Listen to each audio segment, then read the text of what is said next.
નમસ્કાર વિદ્યાર્થી મિત્રો, આજના આપણા વિડિયો લેક્ચરની અંદર ચેપ્ટર નંબર 4 નો આપણો જે ટોપિક છે વિદ્યુત પ્રવાહ ધરાવતી વર્તુળાકાર લૂપના કારણે અક્ષ પરના બિંદુ P પાસે કોઈ પણ બિંદુ હોઈ શકે ત્યાં આગળ મળતું ચુંબકીય ક્ષેત્ર કેટલું.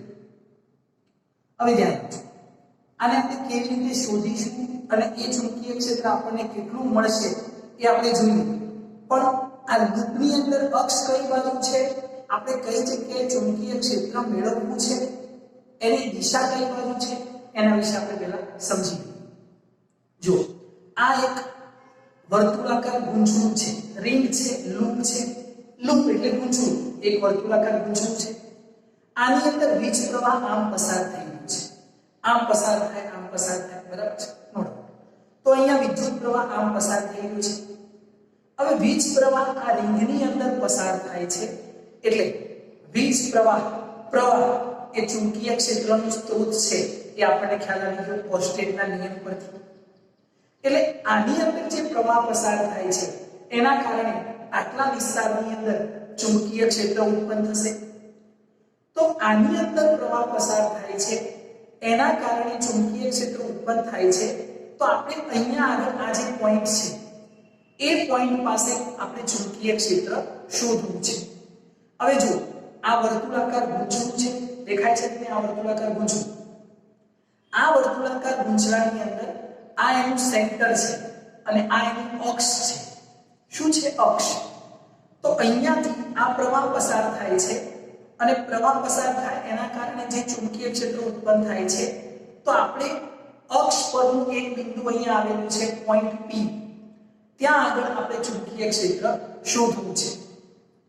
તો અહીંયાથી આ બિંદુ P જે છે અક્ષ પરનું એ અંતરને આપણે લઈએ x અને આ જે ભાગ છે આ છે અંતર r. અત્યાર સુધી આપણે અંતર r ને શું લીધું છે મિત્રો?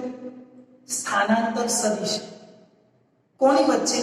તો સૂક્ષ્મ dl ભાગ અને જે બિંદુએ ચુંબકીય ક્ષેત્ર શોધવું હોય એની વચ્ચેનું જે અંતર છે એને આપણે સ્થાનાંતર સદિશ કહેતા. તો ફરીથી આ ગૂંચળું છે, આમાં પ્રવાહ પસાર થાય છે, અહીંયા પોઈન્ટ P આવેલો છે, અહીંયાથી અક્ષ પર અને ત્યાં આગળ મારે ચુંબકીય ક્ષેત્ર શોધવું છે. જો એને આપણે અહીંયા આગળ ડ્રો કરીએ તો સૌથી પહેલા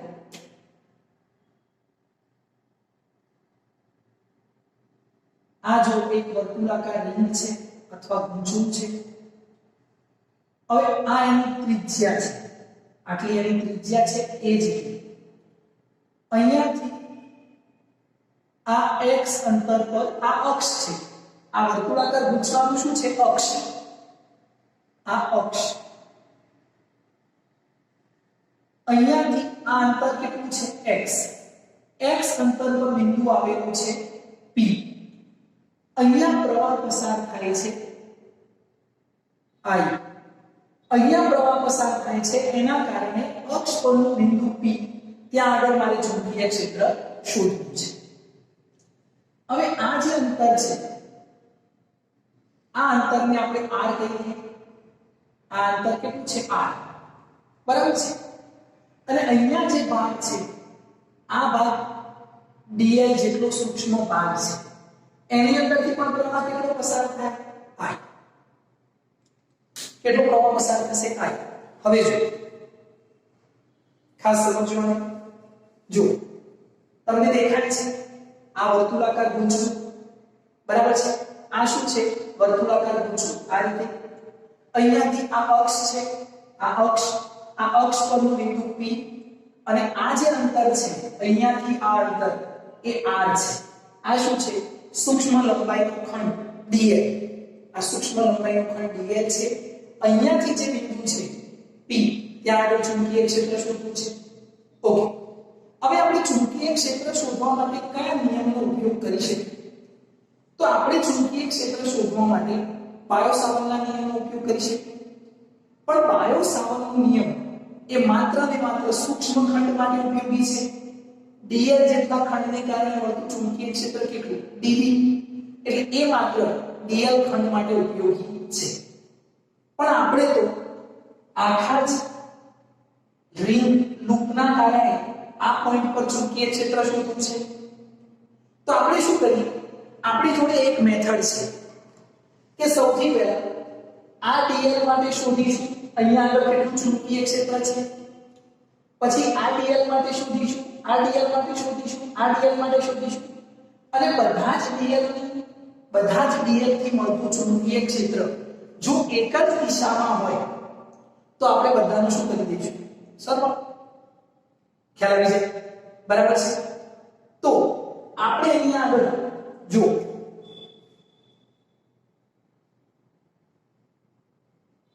બિંદુ P અક્ષ પર આવેલું છે જે કેન્દ્રથી x અંતરે છે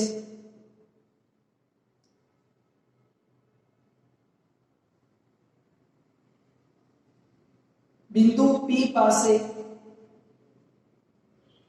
ચુંબકીય ક્ષેત્ર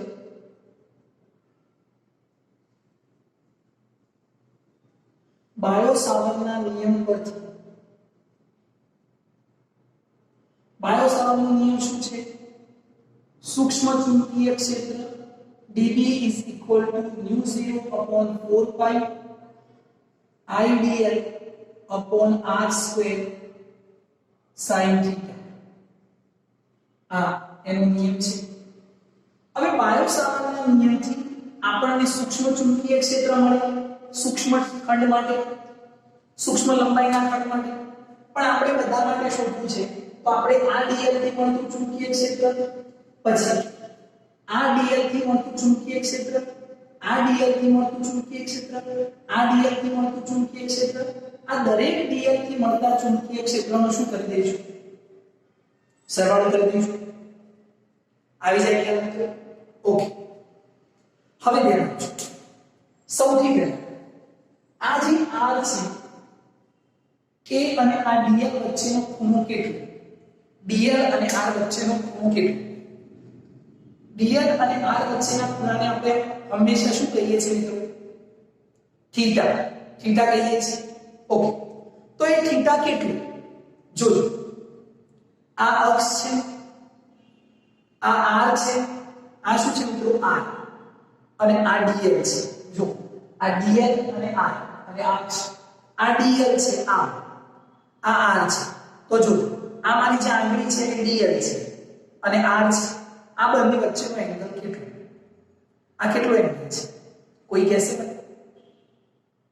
90 ડિગ્રી કેટલો છે 90 ડિગ્રી તમે અહીંયાથી સમજશો તો તમને 90 ડિગ્રી નહીં દેખાય જો આ તમને 90 ડિગ્રી નહીં દેખાય પણ एक्चुअली ये एंगल કેટલો છે 90 ડિગ્રી અહીંયાથી તમને ક્લિયર દેખાશે જો આ સૂક્ષ્મ ખંડ અહીંયા અને આ એંગલ કેટલો 90 ડિગ્રી ધ્યાન આપજો આ રીતે છે એંગલ કેટલો 90 ડિગ્રી હું આને આમ કરી દઉં તો પણ એંગલ કેટલો 90 હું આને આમ કરી દઉં તો પણ કેટલો 90 આને આમ કરી દઉં તો પણ કેટલો 90 આને આમ કરી દઉં તો પણ કેટલો 90 કોઈ પણ બાજુ તમે આને ટર્ન કરશો આ એંગલ કેટલો રહેશે 90 ડિગ્રી રહેશે આમ 90 આમ 90 આમ 90 આ 90 રહેશે ખ્યાલ આવે છે મિત્રો અહીંયા આ આપણે આ રીતે અહીંયા ડ્રો કરીએ છીએ એટલા માટે પણ આ સૂક્ષ્મ ખંડ dl અને એની વચ્ચેનો એંગલ કેટલો છે 90 ડિગ્રી છે સમજાશે જો 90 ડિગ્રી હોય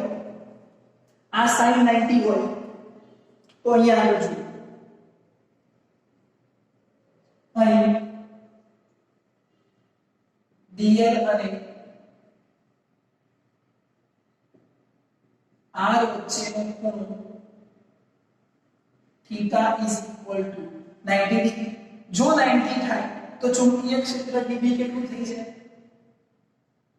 dB is equal to nu 0 upon 4 pi I dl upon r square આટલું મળી જાય તો ઓકે તો અહીંયા આગળ મને ચુંબકીય ક્ષેત્ર શોધવું છે ચાલો આપણે ધીરે ધીરે ડાયાગ્રામ સમજતા જઈએ છીએ કે આ એંગલ કેટલો મળ્યો 90 ડિગ્રી આની અને આની વચ્ચે ઓકે અહીંયા ચુંબકીય ક્ષેત્ર શોધવું છે હવે એના માટે જો હું આ બાજુ પણ કન્સ્ટ્રક્શન કરું એટલે આ અંતરને પણ એક એક ત્રિજ્યા અહીંયાથી પણ મેં એક લાઈન ડ્રો કરી એટલે આ અંતર પણ r છે. હવે અહીંયા જો અહીંયા ચુંબકીય ક્ષેત્રની દિશા કઈ બાજુ હશે? ચુંબકીય ક્ષેત્રની દિશા કઈ બાજુ? ફરીથી જો ચુંબકીય ક્ષેત્રની દિશા માટે આ dl એ x અક્ષ પર છે, આ બંને વચ્ચે 90 ડિગ્રી એટલે આ y અક્ષ પર. આપણે જાણીએ છીએ કે કાર્ટેશિયન યાન પદ્ધતિની અંદર x અક્ષ, y અક્ષ અને z અક્ષ. તો જો આ x અક્ષ, આ y અક્ષ અને એની સાથે ચુંબકીય ક્ષેત્ર એ r પર કેટલા ડિગ્રી હોય? 90 ડિગ્રી. તમે જમનાનો નિયમ જાણો છો, આ x, આ y અને આ z.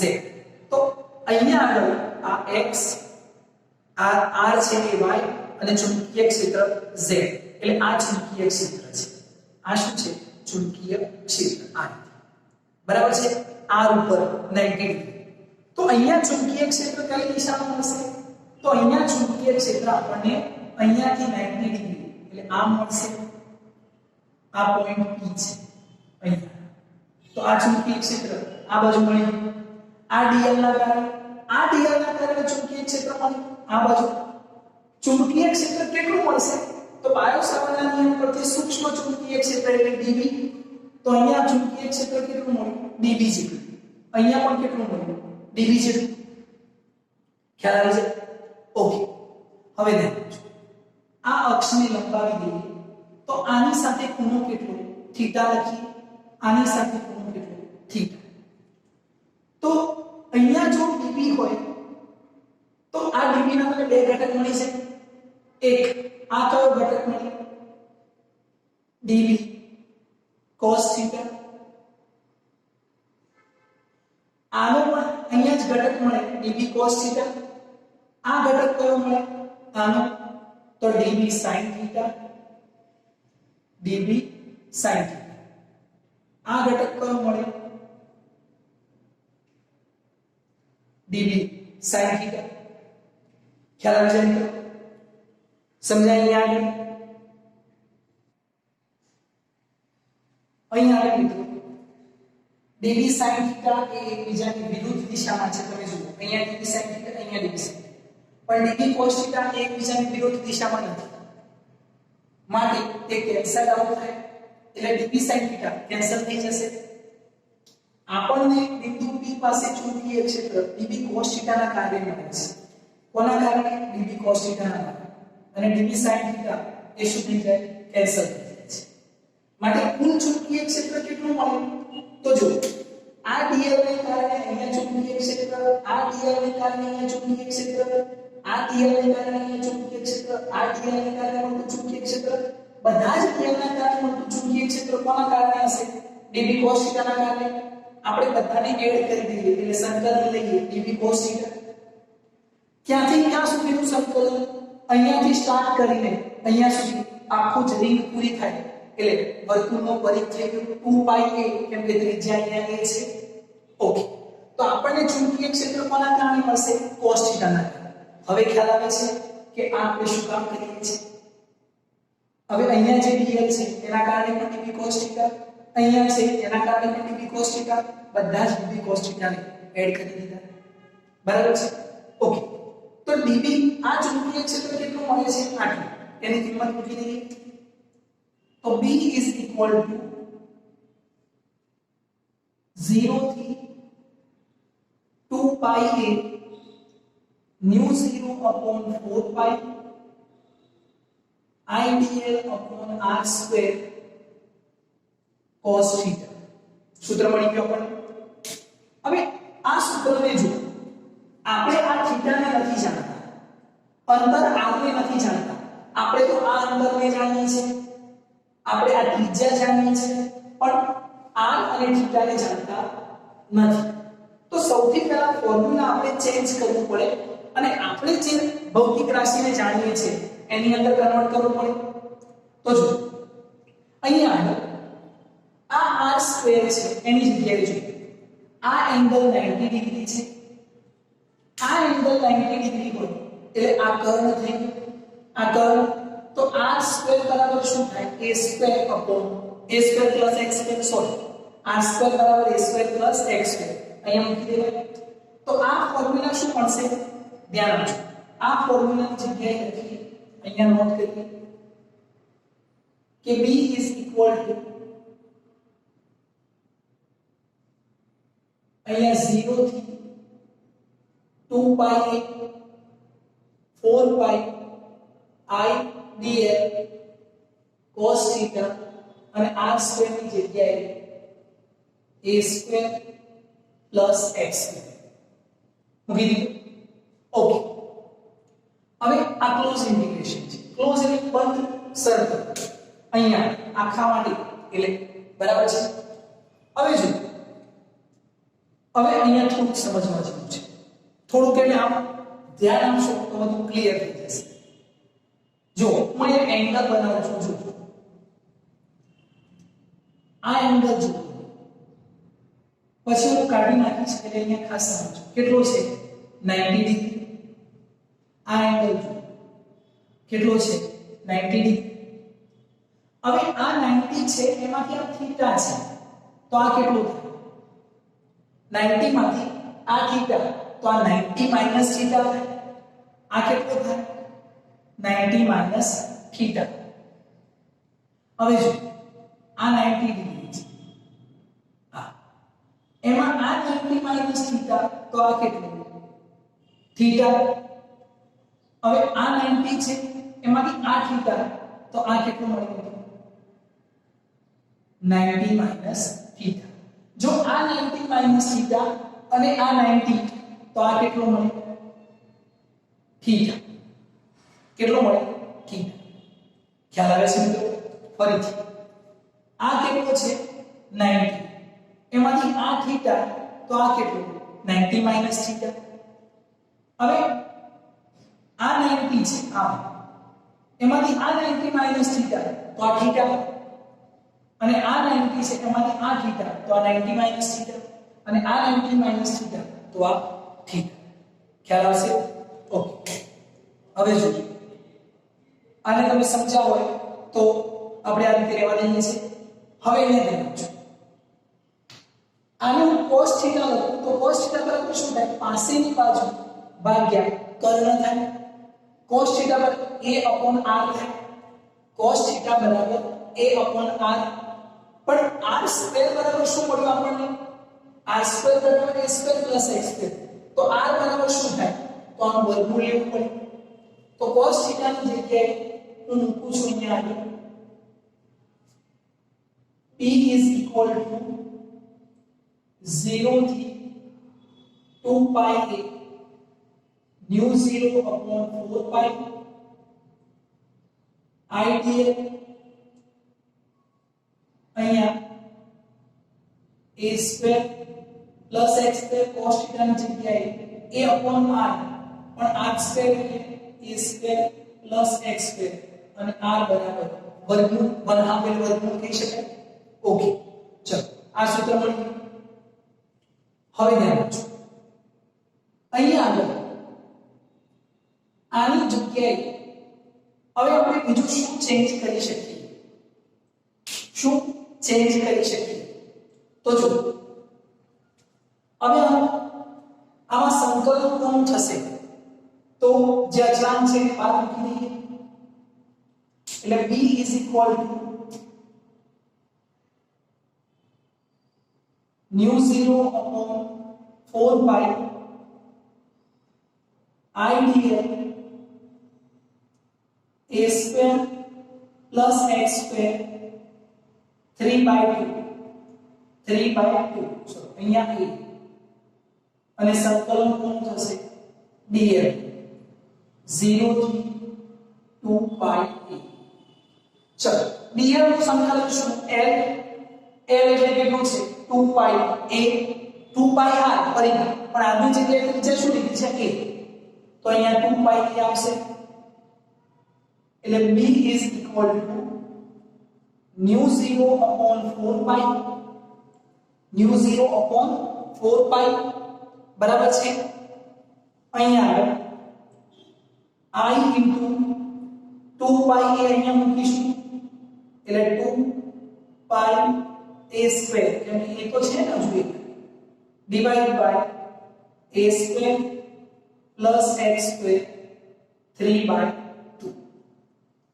ઓકે હવે પાઈ a સ્ક્વેર આટલું સ્ટેપ જુઓ પાઈ a સ્ક્વેર એટલે વર્તુળનું ક્ષેત્રફળ મૂકી શકાય વર્તુળનું ક્ષેત્રફળ આ શું થાય પાઈ a સ્ક્વેર